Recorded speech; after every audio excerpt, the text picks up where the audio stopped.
আজ আমরা নবম শ্রেণীর ভৌত বিজ্ঞানের পরমাণু গঠনের বাকি অংশ পড়ব। আগের দিন আমরা বোর রাদারফোর্ড মডেল সম্পর্কে জেনেছি এবং এর ওপর ভিত্তি করেই আজকে আমরা বিভিন্ন পরমাণুর গঠন চিত্র অঙ্কন করা ও ইলেকট্রন বিন্যাস করা শিখব। আজকে আমরা যে যে বিষয়ের ওপর আলোকপাত করব তা হলো পরমাণুর ইলেকট্রন বিন্যাস, আইসোটোপ আইসোবার আইসোটোন, নিউক্লিয় বল ও আয়নীয় ভবন। প্রথমে আমরা শিখব পরমাণুর গঠন চিত্র অঙ্কন করা।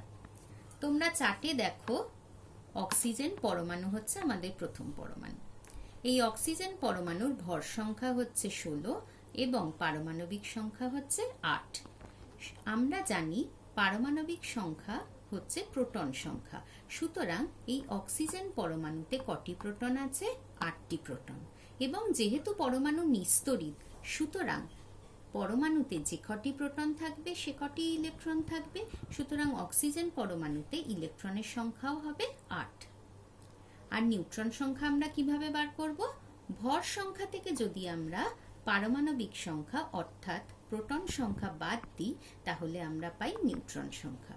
সুতরাং নিউট্রন সংখ্যা এক্ষেত্রে কত হবে? 16 - 8 = 8। প্রথমে আমরা এই প্রোটন ও নিউট্রনকে নিউক্লিয়াসের মধ্যে দেখিয়েছি। আমরা অরেঞ্জ কালার দিয়ে প্রোটনকে দেখিয়েছি এবং নীল রং দিয়ে নিউট্রনকে দেখিয়েছি। এই প্রোটন ও নিউট্রন সংখ্যাকে আমরা নিউক্লিয়াসের মধ্যে প্রথমে লিখব। তারপরে আমরা নিউক্লিয়াসের বাইরের কক্ষপথে ইলেকট্রনগুলিকে সাজাবো। আগের দিন আমরা পড়েছি কে কক্ষপথ অর্থাৎ প্রথম কক্ষপথে ম্যাক্সিমাম 2টি ইলেকট্রন থাকতে পারে।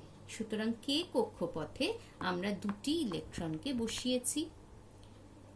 আমাদের কাছে ছিল 8টি ইলেকট্রন, তাহলে আর কটি ইলেকট্রন বাকি আছে? 6টি ইলেকট্রন। সেই 6টি ইলেকট্রন আমরা পরবর্তী কক্ষপথ অর্থাৎ এল কক্ষপথে বসিয়ে দিয়েছি, কারণ আমরা জানি এল কক্ষপথে ম্যাক্সিমাম 8টি ইলেকট্রন ধরতে পারে, আমাদের আছে 6টি ইলেকট্রন। সেই 6টি ইলেকট্রন আমরা এই কক্ষপথে বসিয়েছি। সুতরাং এই অক্সিজেন পরমাণুর ইলেকট্রন বিন্যাস কত হলো? কে কক্ষপথে 2টি, এল কক্ষপথে 6টি। এরপরে আমরা আসছি অ্যালুমিনিয়াম পরমাণুর ক্ষেত্রে। অ্যালুমিনিয়াম পরমাণুর ভর সংখ্যা 27 এবং পারমাণবিক সংখ্যা 13। সুতরাং অ্যালুমিনিয়াম পরমাণুতে 13টি প্রোটন আছে, 13টি ইলেকট্রন আছে এবং নিউট্রন সংখ্যা কত হবে? 27 - 13 = 14টি। আগের মতো করে একইভাবে আমরা প্রোটন ও নিউট্রনকে নিউক্লিয়াসের মধ্যে দেখিয়েছি। এবার আমরা ইলেকট্রন বিন্যাস করব। ইলেকট্রনগুলিকে প্রথম কক্ষপথ অর্থাৎ কে কক্ষপথে 2টি ইলেকট্রন বসিয়েছি। তার পরবর্তী কক্ষপথ অর্থাৎ এল কক্ষপথে আমরা জানি ম্যাক্সিমাম 8টি ইলেকট্রন ধরতে পারে। সুতরাং 8টি ইলেকট্রন আমরা এল কক্ষপথে বসিয়ে দিয়েছি। তাহলে মোট কটি ইলেকট্রন বসালাম? 2 + 8 = 10, অর্থাৎ 10টি ইলেকট্রন বসানো হয়ে গেছে। আর কটি ইলেকট্রন বাকি আছে? 3টি ইলেকট্রন। সুতরাং এই 3টি ইলেকট্রন আমরা তৃতীয় কক্ষপথে বসিয়ে দেব। দেখো, আমরা তৃতীয় কক্ষপথে 3টি ইলেকট্রন বসিয়ে দিয়েছি। এরপরে আমরা চলে আসব ক্যালসিয়াম পরমাণুর কাছে। ক্যালসিয়াম পরমাণুর ভর সংখ্যা 40 এবং প্রোটন সংখ্যা হচ্ছে 20। অর্থাৎ এতে প্রোটন 20টি, ইলেকট্রন 20টি এবং নিউট্রন কটি আছে? 40 - 20 = 20টি। একইভাবে আমরা প্রোটন ও নিউট্রনকে প্রথমে নিউক্লিয়াসের মধ্যে দেখিয়েছি এবং ইলেকট্রনগুলিকে আমরা বাইরের কক্ষপথে এবার সাজাবো। কে কক্ষপথে প্রথমে আমরা 2টি ইলেকট্রন বসিয়েছি। তারপরে এল কক্ষপথে নিয়ম অনুযায়ী আমরা 8টি ইলেকট্রন বসিয়েছি।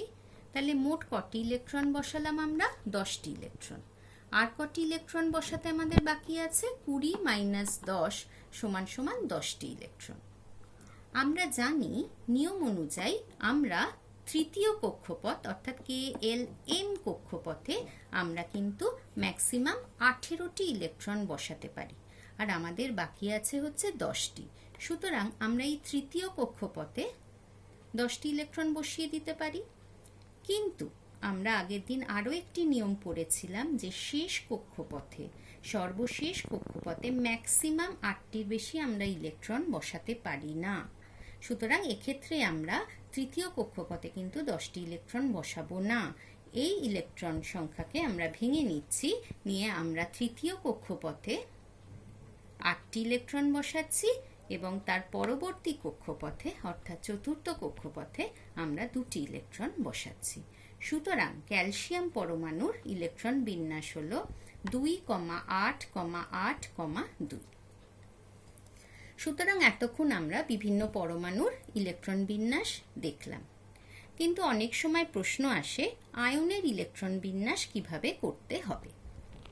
সুতরাং এরপরে আমরা 2টি আয়ন, একটি ধনাত্মক আয়ন এবং একটি ঋণাত্মক আয়নের ইলেকট্রন বিন্যাস দেখব। আমরা জানি ক্লোরিনের পারমাণবিক সংখ্যা হচ্ছে 17। ক্লোরিন থেকে যখন ক্লোরাইড আয়ন হয়, Cl- আয়ন হয়, তখন ক্লোরিন একটি ইলেকট্রন গ্রহণ করে তার যোজক কক্ষে। সুতরাং এই Cl- আয়নে ইলেকট্রনের সংখ্যা কত হবে? 17 + 1 = 18টি। তাহলে এই 18টি ইলেকট্রন আমরা কিভাবে বিন্যাস করব? প্রথম কক্ষপথে আমরা 2টি ইলেকট্রন বসাবো, তারপরের কক্ষপথে নিয়ম অনুযায়ী 8টি ইলেকট্রন বসাবো এবং তারপরের কক্ষপথে আর কটি আমাদের বাকি থাকবে বসাতে? 8টি। সেই 8টি আমরা তৃতীয় কক্ষপথে বসাবো। অতএব Cl- এর ইলেকট্রন বিন্যাস হবে 2,8,8। এবার আমরা আসব ধনাত্মক আয়ন Na+ এর ইলেকট্রন বিন্যাস। Na+ এর ইলেকট্রন বিন্যাস আমরা কিভাবে করব? সোডিয়ামের পারমাণবিক সংখ্যা হচ্ছে 11। সোডিয়াম যদি একটি ইলেকট্রন বর্জন করে তবে সে Na+ আয়নে রূপান্তরিত হয়। সুতরাং Na+ আয়নের তাহলে ইলেকট্রন সংখ্যা কত হবে? 11 - 1 = 10, 10টি। সুতরাং এর ইলেকট্রন বিন্যাস আমরা কিভাবে করব?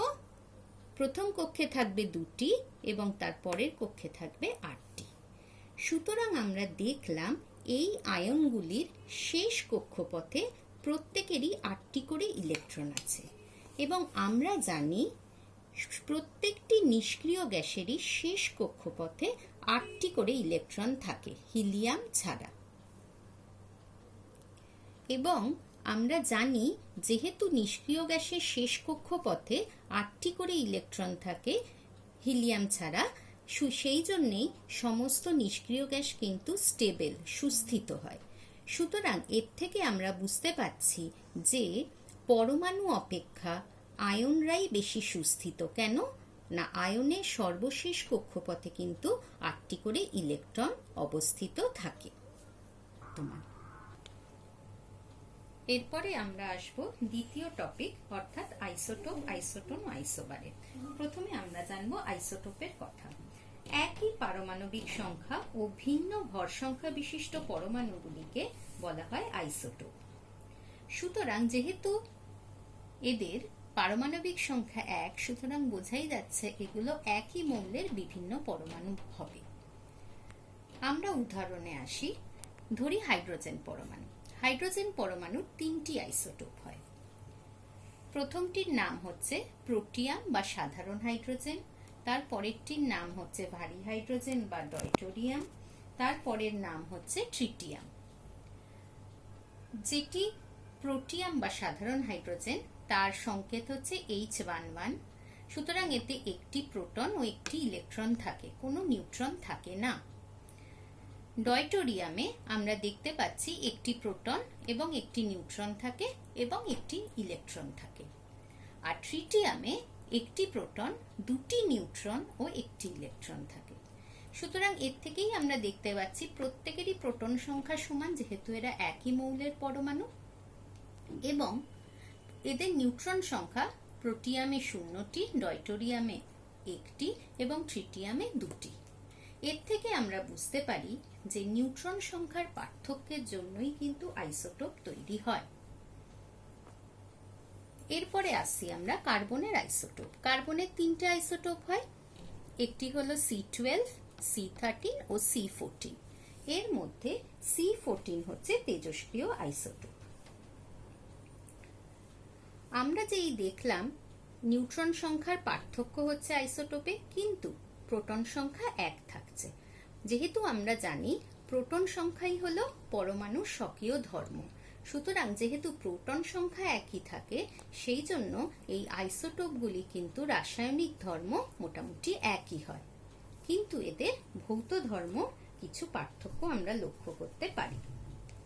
এরপর যাব আইসোবারে। বিভিন্ন মৌলের পরমাণুর যাদের ভর সংখ্যা সমান কিন্তু পারমাণবিক সংখ্যা আলাদা, তাদের আমরা বলি আইসোবার। যেহেতু পারমাণবিক সংখ্যা আলাদা, সুতরাং আমরা বুঝতে পারছি এরা বিভিন্ন মৌলের পরমাণু হবে। এদের উদাহরণ কি? যেরকম আর্গন এবং ক্যালসিয়াম, এদের প্রত্যেকেরই ভর সংখ্যা এক কিন্তু পারমাণবিক সংখ্যা আলাদা। দ্বিতীয় উদাহরণে আসি, কার্বন ও নাইট্রোজেন, এদের প্রত্যেকেরই ভর সংখ্যা এক কিন্তু পারমাণবিক সংখ্যা আলাদা। আমরা যদি দেখি কার্বন 14-6-এ কতগুলি প্রোটন, ইলেকট্রন, নিউট্রন আছে সেটা আমি এখানে করে দেখিয়েছি, এবং নাইট্রোজেনেও কতগুলি প্রোটন, ইলেকট্রন, নিউট্রন আছে। তোমরা যদি লক্ষ্য করো এই সংখ্যাগুলো, তাহলে দেখবে কার্বন ও নাইট্রোজেনে প্রোটন, নিউট্রন ও ইলেকট্রন সংখ্যার মধ্যে পার্থক্য রয়েছে, যদিও এদের মোট প্রোটন ও নিউট্রন সংখ্যা কিন্তু এক। এবং যেহেতু ইলেকট্রন, প্রোটন, নিউট্রন সংখ্যার পার্থক্য রয়েছে, এদের কিন্তু প্রকৃত ভরও আলাদা হবে। এরপরে আমরা আসবো আইসোটোনের কথায়। আইসোটোন আমরা কাদের বলবো? যে সমস্ত মৌলের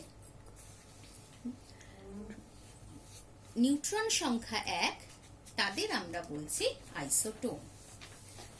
যেরকম এদের উদাহরণ কি? সিলিকন, ফসফরাস এবং সালফার। আমরা যদি দেখি সিলিকন, ফসফরাস এবং সালফারের প্রত্যেক ক্ষেত্রে নিউট্রন সংখ্যা কত? সিলিকনের কত? 30-14 16টি, ফসফরাসের কত? 31-15 16টি, সালফারের কত? 32-16 16টি। সুতরাং প্রত্যেক ক্ষেত্রেই আমরা দেখছি এদের নিউট্রন সংখ্যা কিন্তু এক। সুতরাং যে সমস্ত পরমাণু নিউট্রন সংখ্যা এক কিন্তু তাদের পারমাণবিক সংখ্যা আলাদা, তা সেই সমস্ত মৌলগুলির পরমাণুকে আমরা বলছি আইসোটোন। এর পরের আমাদের বিষয় হচ্ছে নিউক্লিয় বল। আমরা দেখছি নিউক্লিয়াসের মধ্যে একটি খুব ছোট জায়গায় একাধিক প্রোটন থাকে। যেহেতু এরা সমজাতীয় তড়িতাধানগ্রস্ত, সুতরাং এদের মধ্যে বিকর্ষণ হওয়ার কথা। তাহলে নিউক্লিয়াস ভেঙে যায় না কেন? বিজ্ঞানী ইউকাওয়ার মতে নিউক্লিয়াসে প্রোটন ও নিউট্রন কণার মধ্যে মেসন নামে আরেক প্রকার ক্ষুদ্র কণার আদান প্রদান চলতে থাকে। এর ফলে অতি দ্রুত প্রোটন নিউট্রন কণায় এবং নিউট্রন প্রোটন কণায় পরিবর্তিত হয়, এবং এই ঘটনা এত তাড়াতাড়ি হয় যে বিকর্ষণের বদলে প্রবল আকর্ষণ বল সৃষ্টি হয়, যা নিউক্লিয় বল নামে পরিচিত। এই নিউক্লিয় বলের প্রভাবেই প্রোটনের মধ্যে বিকর্ষণ থাকা সত্ত্বেও নিউক্লিয়াস কিন্তু স্থিতিশীল হয়। নিউক্লিয়াসের বাইরে কিন্তু এই বলের কোনো অস্তিত্ব নেই, এবং এই আকর্ষণ বল দ্বারা নিউক্লিয়নগুলি নিউক্লিয়াসের মধ্যে কেবলমাত্র নিকটবর্তী নিউক্লিয়নগুলির সাথেই আবদ্ধ থাকে, দূরবর্তী নিউক্লিয়নগুলির সঙ্গে নয়। এবার আমরা জানব আয়নীয় ভবনের কথা। আমরা সবাই জানি আয়ন কি। যদি পরমাণুর বাইরের কক্ষপথ থেকে এক বা একাধিক ইলেকট্রন বেরিয়ে যায়, তাহলে পরমাণুটি ধনাত্মক আয়ন উৎপন্ন করে, এবং যখন এক বা একাধিক ইলেকট্রন বাইরের কক্ষে, যোজক কক্ষে প্রবেশ করে, তখন তা ঋণাত্মক আয়নে পরিণত হয়। কিন্তু আমরা এখন জানবো যে এই যে ইলেকট্রন বেরিয়ে যাচ্ছে বা আসছে, এই ইলেকট্রনগুলি কিভাবে বেরিয়ে যায় এবং কোন ইলেকট্রনগুলি বেরিয়ে যায়। বিজ্ঞানী নিলস বোরের মত অনুযায়ী আগের দিন আমরা জেনেছি যে ইলেকট্রনগুলি যখন নির্দিষ্ট কক্ষপথে আবর্তন করে তখন তারা শক্তির শোষণ বা বিকিরণ কিছুই করে না। কিন্তু যখন একটি ইলেকট্রন উচ্চতর কক্ষপথ থেকে নির্দিষ্ট নিম্নতর কক্ষপথে আসে তখন সে শক্তি বিকিরণ করে, এবং যখন সে নিম্নতর কক্ষপথ থেকে উচ্চতর কক্ষপথে যায় তখন সে শক্তি শোষণ করে। যখন এই ইলেকট্রনগুলি বৃত্তাকার পথে আবর্তন করে তখন পজিটিভ ধর্মী নিউক্লিয়াস এই ইলেকট্রনগুলিকে আকর্ষণ করে, তড়িৎ আকর্ষণ বলে, সেটা আমরা আগে জেনেছি। এবং নিউক্লিয়াস থেকে এই কক্ষপথগুলি যত দূরে যাবে, অর্থাৎ দূরের কক্ষপথে অবস্থিত ইলেকট্রনগুলির সাথে নিউক্লিয়াসের আকর্ষণ বল ধীরে ধীরে কমতে থাকে। সুতরাং শেষ কক্ষপথে অবস্থিত ইলেকট্রনগুলির সাথে নিউক্লিয়াসের আকর্ষণ বল কিন্তু নগণ্য, এবং এই শেষ কক্ষপথে অবস্থিত ইলেকট্রনগুলিকে বলা হয় প্রায় মুক্ত ইলেকট্রন। কেন? কারণ বাইরে থেকে কোনো প্রকার শক্তি যেমন তাপ, আলো প্রভৃতি দিলে এরা উত্তপ্ত হবে এবং সহজেই নিউক্লিয়াসের আকর্ষণজনিত বাধা অতিক্রম করে পরমাণুর বাইরে বেরিয়ে আসে। এই যে ইলেকট্রনগুলি যখন বেরিয়ে যায় পরমাণু থেকে তখন পরমাণুটি ধনাত্মক আধানে রূপান্তরিত হয় এবং এই ঘটনাকেই বলা হয় আয়নীভবন। আমরা এখানে আয়নীভবন কিভাবে হয় সেটা দেখিয়েছি। ধরি একটি মৌল এ, এটি গ্যাসীয় অবস্থায় আছে এবং এটি একটি প্রশম বিচ্ছিন্ন পরমাণু যার সর্বশক্তি নিম্ন স্তরে আছে, সর্বনিম্ন শক্তি স্তরে আছে। এই পরমাণুটির ওপর ন্যূনতম আই পরিমাণ শক্তি দিলে এখান থেকে একটি ইলেকট্রন বেরিয়ে যাবে এবং এইটি একটি ধনাত্মক আধানে রূপান্তরিত হবে। এই যে ন্যূনতম শক্তি যেটা দেওয়ার জন্য এটি ধনাত্মক আধানে রূপান্তরিত হচ্ছে, একে বলা হয় প্রথম আয়নীভবন বিভব বা শক্তি। এবার আমরা আসছি অ্যাসাইনমেন্টের কথায়। এখানে কিছু প্রশ্ন দেয়া আছে, প্রশ্নগুলির মধ্যে কিছু প্রশ্ন আমি আলোচনা করে দিচ্ছি, তোমরা প্রশ্নগুলি খাতায় লিখবে। প্রথম প্রশ্ন হচ্ছে, ক্যালসিয়াম পরমাণুর ক্ষেত্রে কোন কক্ষ থেকে ইলেকট্রন বর্জনের ফলে ক্যালসিয়াম 2+ আয়ন গঠিত হয়? আমরা আজকেই ক্যালসিয়ামের ইলেকট্রন বিন্যাস পড়েছি এবং দেখেছি ইলেকট্রন বিন্যাস কে কক্ষে 2টি, এল কক্ষে 8টি, এম কক্ষে 8টি এবং এন কক্ষে 2টি ইলেকট্রন থাকে। সুতরাং সর্বশেষ কক্ষপথ হচ্ছে এন কক্ষপথ এবং আমরা জানি সর্বশেষ কক্ষপথেই প্রায় মুক্ত ইলেকট্রনগুলি থাকে। সুতরাং এন কক্ষপথ থেকে ইলেকট্রন বর্জনের ফলে Ca2+ আয়ন গঠিত হবে। এরপরে আমরা আসছি পরের প্রশ্নে। M3+ আয়নের মধ্যে 10টি ইলেকট্রন আছে এবং 14টি নিউট্রন আছে। এম মৌলটির ইলেকট্রন বিন্যাস লিখতে হবে এবং ভর সংখ্যা। M3+ যে আয়নটি সেটা কিভাবে তৈরি হয়েছে? এম পরমাণু থেকে 3টে ইলেকট্রন বেরিয়ে গিয়ে। সুতরাং M3+ যদি 10টি ইলেকট্রন থাকে তাহলে এম পরমাণুতে ইলেকট্রনের সংখ্যা হবে 10 + 3 = 13টি এবং 13টি প্রোটন থাকবে। অতএব এম এর ইলেকট্রন বিন্যাস হবে 2,8,3 এবং এম এর নিউট্রনের পরিমাণ হবে 14টি বলে দেওয়া আছে। সুতরাং এর ভর সংখ্যা হবে প্রোটন প্লাস নিউট্রন = 13 + 14 27টি। এরপরে আমরা চলে আসছি পরের প্রশ্নে। Na+ এবং N এর মধ্যে কোনটি বেশি স্থায়ী এবং কেন? আমরা জানি N এর পারমাণবিক সংখ্যা 11। সুতরাং 11টি ইলেকট্রন কিভাবে বিন্যাস করব আমরা? প্রথম কক্ষে 2টি, তারপর 8টি এবং তারপর 1টি। এবং Na+ কিভাবে গঠিত হয় আজকেই আমরা দেখেছি। 11টি থেকে একটি ইলেকট্রন চলে যায়, 10টি ইলেকট্রন থাকে Na+-এ। সুতরাং Na+ এর ইলেকট্রন বিন্যাস 2,8। যেহেতু ইলেকট্রন বিন্যাস Na+-এর নিকটতম নিষ্ক্রিয় গ্যাস নিয়নের মতো, সুতরাং Na+ হচ্ছে অনেক বেশি সুস্থিত, যেহেতু এর শেষ কক্ষপথে 8টি ইলেকট্রন রয়েছে, যেটি সোডিয়াম পরমাণু থাকে না। এরপরে চলে আসি আমরা আরেকটি প্রশ্নে। একই মৌলের বিভিন্ন আইসোটোপগুলির রাসায়নিক ধর্মে সদৃশ্য হয় কেন? আমরা জানি আইসোটোপগুলির প্রোটন সংখ্যা 1 হয় এবং রাসায়নিক ধর্ম নির্ভর করে কোনো মৌলের তার প্রোটন সংখ্যা এবং তাতে অবস্থিত ইলেকট্রন সংখ্যা এবং তার বিন্যাসের ওপর। যেহেতু আইসোটোপগুলির প্রোটন সংখ্যা 1 হয় এবং ইলেকট্রন সংখ্যাও 1 হয় এবং তাতে অবস্থিত ইলেকট্রনের বিন্যাসও 1 হয়, সুতরাং আমরা বলতে পারি যে আইসোটোপগুলির রাসায়নিক ধর্মও কিন্তু 1 হয়, শুধু এরা ভৌত ধর্মে কিছু পার্থক্য দেখতে পাই আমরা। আজকে আমরা যে যে প্রশ্নগুলো আলোচনা করলাম সেই প্রশ্নগুলোও তোমরা লিখবে এবং তোমাদের বইয়ের অনুশীলনী সব প্রশ্নের উত্তর দেবে। স্কুল খুললে আমরা খাতা দেখে দেব।